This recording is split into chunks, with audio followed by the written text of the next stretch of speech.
Sanibingelele ke igama lami ngongizwe ngumlando kaMchunu ngilana ke njengamanje ke Sangro House lana ke kuzovula khona ngokusemthethweni enkabeni yedolobha iTheku ku Smith Street ke impela nje eduzane ke neCapitec Bank ke kuvulwa ke ngokusemthethweni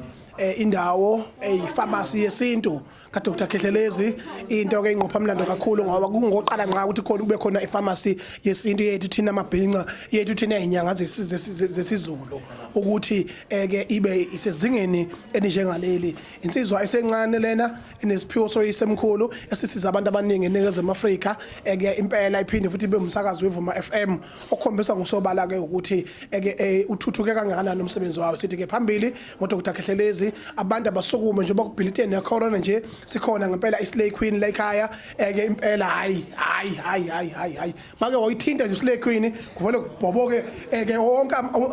amapipe la esifubeni kucaca ukuthi ayikhona uthinta imbiza ngempela ke esizayo kakhulu abantu abazivikele ke basebenzisa amakhambi esintu nabafuna ukuganwa abeze lana